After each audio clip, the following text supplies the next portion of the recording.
In UML sequence diagrams, we are going to take two examples. Both examples are almost similar, but the approach, the way of making is substantially different. That is how we detail it, or whatever we require, we give it. It may be different from others also. So both the examples are examples of ATM. We have ATM, we have a server, background server, that is the bank, and you want to insert the card or take out the money. The second example is almost similar. We have a customer, we have an ATM, and then we have a bank, that is the background server. Same thing is happening in both, but the scenario and way of handling is different. Well, every sequence diagram is somewhat different and depending upon the requirement. Here the requirement is different. We have an actor, so this is how we represent an actor, and there is an activation small stripped rectangle. We have 3, 1, 2, 3. If you are doing it for exam, then you can just give the names. You don't have to give any class name or object. These are 3 lifelines. ATM, consortium, bank, these are lifelines. And these lifelines, they have objects and they will activate depending upon the requirement from the other messages. Here, user is inserting a card. So by chance, the card is rejected. Then what will happen? At what time the user must get the result? This is all sequence diagram is showing here. This is the all thing which it is showing. So when he inserts a card, a user or an actor, and user is activated from start to end, because when he inserts the card, he need to know what is happening. So whenever it comes to a insert card, most of the time the consortium and bank is combined. But what happens?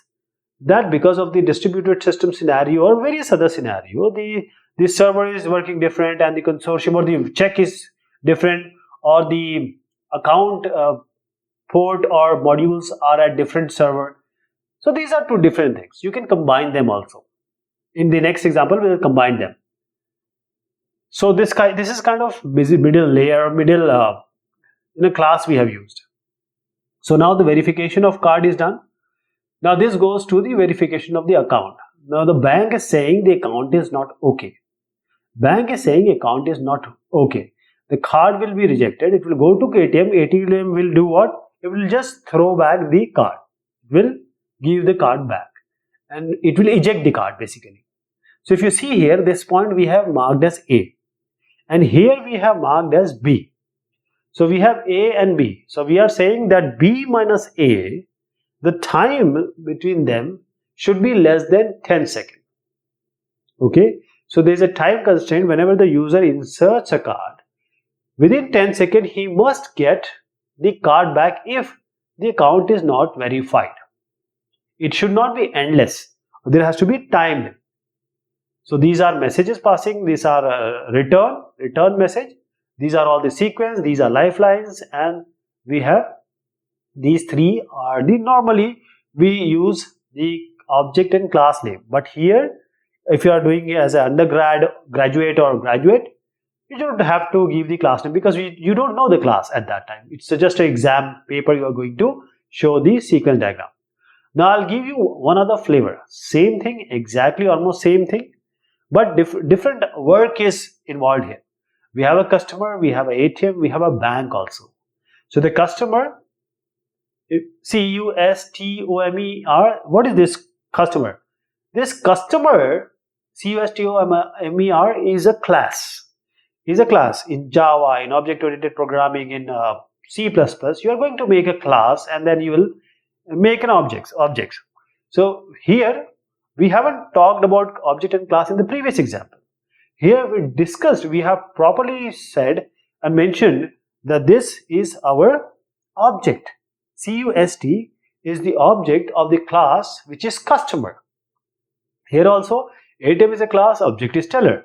The class is bank, the object is their bank.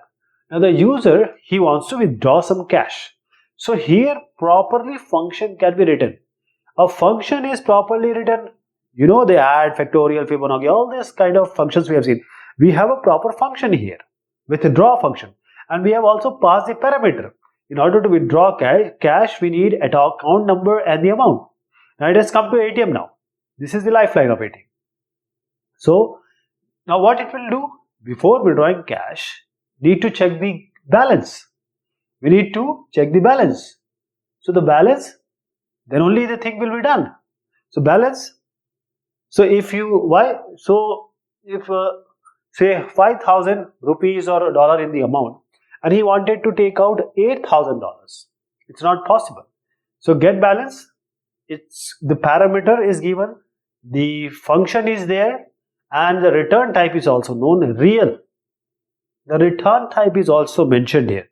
So now it's going very deep. This is a programmer perspective. If you're a software developer, you have to make this. If you are going for an exam, you have to make the previous one. So these are REF. What is this blocks? These are called frame. These are called the fragments. OPT, REF, REF.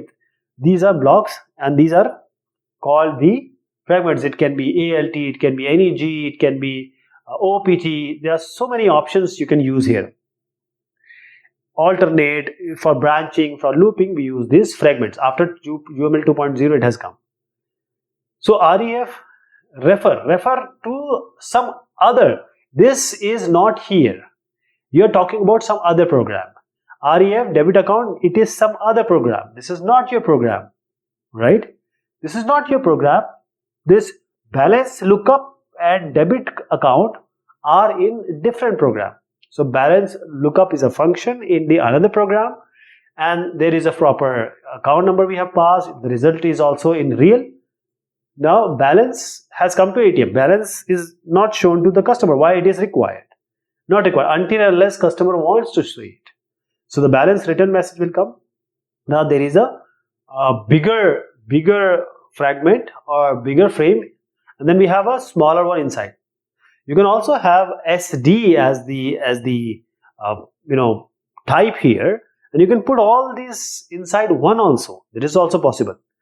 Now the balance is greater than amount. That is, now user wants an amount, say 2,000, or in $5,000 it is, he wants $2,000. So before debiting, before actually giving it to the user, the basic thing is we have to deduct it so that the account shows the exact information, exact amount. So 5,000 minus 2,000, that 3,000 has to be put here. So this debit account has to be there. Debit account, debit. So this debit account is a function, or this particular thing is referring to another program. It is not here. So now it's clear that 3,000 is in the account. Now you can give the $2,000 of money to cash back to the customer. So now the ATM work will do, because the money will be dispensed from ATM only. So two scenarios I showed you. One, this, how we can make approach or two for different for the same example. Thank you so much.